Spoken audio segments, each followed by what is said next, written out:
So Rick, we're talking bobber and jig fishing right now. Right, so for steelhead fishing, one of the most popular techniques is a bobber, a float, and a jig. And this is it is very popular among the coastal river systems, or even the Sandy, the Clack, and the Portland metropolitan area. And it's a very simple setup. You've got your main line here, and then you find a float, you put an inline weight in there, and you pick your favorite jig, and you set that up, and then you have some leader that you incorporate. So let me start first with the float. Typically these floats, we carry all different brands. Half ounce is probably a very popular size in terms for steelhead fishing. You'll find it in the half ounce, you'll find the 3/8 ounce. This is a little bit lighter, but maybe for a system like the Mechanicum or the North Fork, that will work. Keep in mind that you want everything in a sense a balanced system. So if you're going to run a half ounce float, then your inline weight can be 3/8 or a half ounce as well.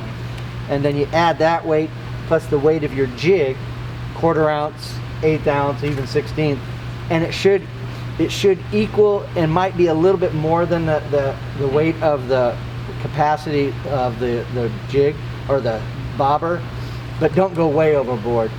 For example, I like to run a little bit heavier so the water is coming up to maybe the yellow versus showing the orange. I believe that the less the fish feel on the resistance, the longer they'll hold it. But you certainly don't want to have a whole bunch of heavy stuff up here so you don't see the float. Sure. So normally it's just math. The weight on this doesn't refer to the weight of the bobber. It refers to the capacity the bobber can handle. Exactly. What it can actually float. Right, exactly. So in this case, we have a half-inch bobber, or excuse me, a half-ounce bobber. Right.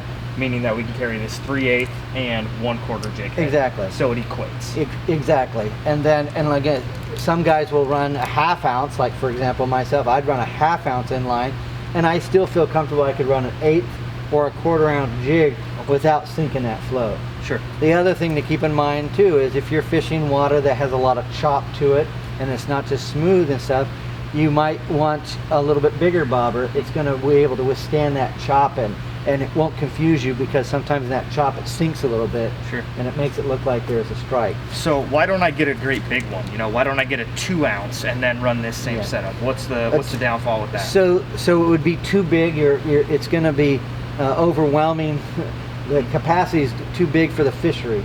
2 ounce bobbers are perfect if you're fishing for fall chinook with a lot of eggs underneath it and a lot of weight, and you need that thing to run straight up and down, for a long time. But for steelhead fishing, you downsize a little bit. You want to be, in a sense, stealth and a little bit tactical. A lot of guys will use clear bobbers in a half ounce because maybe that river, the fish have seen a lot of things, and the less distractions, the better. Okay. So, but we would recommend for a first-time angler, steelhead angler, I just do the half ounce inline weight, and I'd tell them to run a 1/4 or an 1/8 ounce jig. Okay. And there are other components on this though, because the way this thing works is it comes with a bobber stop, and the bobber stop is a key component because this is going to regulate how deep you are or how shallow you are. And so when you're in the water, this bobber is going to float obviously, but it's going to stop to where that bobber stop is, which means this is all underwater. And so you want to make sure that when you go fishing that you can see what the depth looks like. You can guess. Sometimes if it's lighter and then darker, you go, oh, I'm fishing deeper. So make sure that you have the bobber stop, up higher, because you don't want to fish.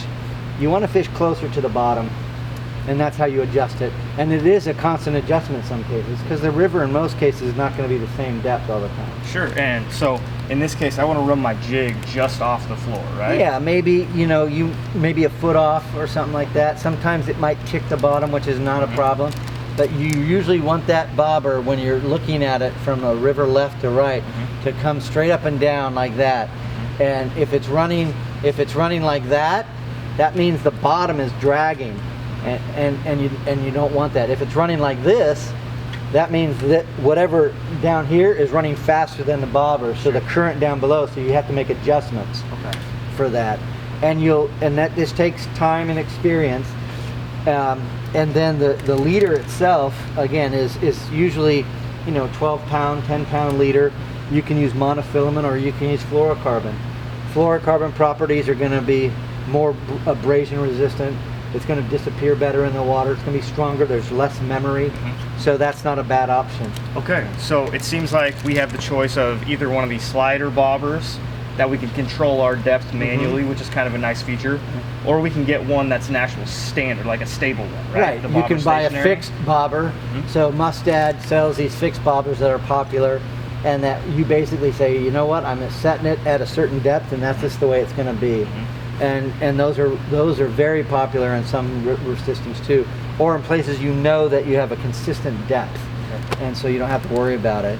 And then this weight, this is kind of a nice weight because it's got that barrel swivel built into it. You called it an inline weight? Yeah, these are inline weights, and these are the weights we recommend just for that reason. It's got a couple barrel swivels built into it, so it will reduce line twist. It acts as a stopper, so your bobber's not going to float down to your jig. And it's a nice transition for you to go from the braid to your monofilament. And I mean, I've seen the pencil leads. I've seen a few different setups. You can do a lot of people will clip some weights into it. They add weight in between the inline weight and the jig. They'll add a couple split shot, and that prevents this from running faster and running it straight up and down. I do that myself, so that's a nice technique. There's all sorts. You'll see a variety of ways people rig these. I like this one though. It's just simplistic. There's not very many moving parts. Right. It's tie your weight in, tie your leader. Most of these things will come with their own bobber stopper in there. There's already a bobber stopper in there and some beads. The beads are important because if you set the bead on top of that, you prevent that bobber stop from going inside the float. So yeah, definitely run a bead on top. And the bead below is important too because you're going to be casting this thing. It can be knocked around. And a lot of these things come with a little plastic grommet down below what can crack. So if you put a bead there, it prevents it from banging on this inline weight to Gives crack. it a little buffer. Yeah. Okay, so we've got our setup. Tell me about the different types of jigs we can use. There's, just like spinners, there's a bunch of different patterns of jigs. Every color, every size. Every lot of makes and models. One of the more popular ones is this Nightmare series jig that, the reason why they're popular because it is a contrasting colors. That seems to be a good factor when using jigs for steelhead. A white and a red, a pink and a black, or in this case, kind of an orange and black. So Nightmare series jigs is sometimes what we recommend for first-time anglers. And then Mustad sells a nice patterns as well. These are very good jigs. And we like them because they're contrasting colors and they come in a variety of different weights. 1/16, 1/8, 1/4 ounce. Those are usually the most popular ones. You can fish micro jigs as well, depending on the thinness of water or the clearness of it. And then bobber stoppers, what that comes in with these are traditional kind of the string bobber stoppers, but we also sell these egg bobber stoppers that you tie onto the line, a little bit less profile. And they're nice, and they slip up and down. So and that's just a small piece of rubber that slides right in the line there? Yep, you thread it onto your line and then just use it as a bobber stopper, just like you would anything else. So. I like these actually. That's been a recent update for me because I always have trouble with the string ones after a while. It seems like they want to slip and slide. Yeah, some of them, based on the line, whether it's super slick or something like that, there are some occasions where it just doesn't stay. It for some reason slips, and these tend to stay a little bit longer in place in where you want them to be.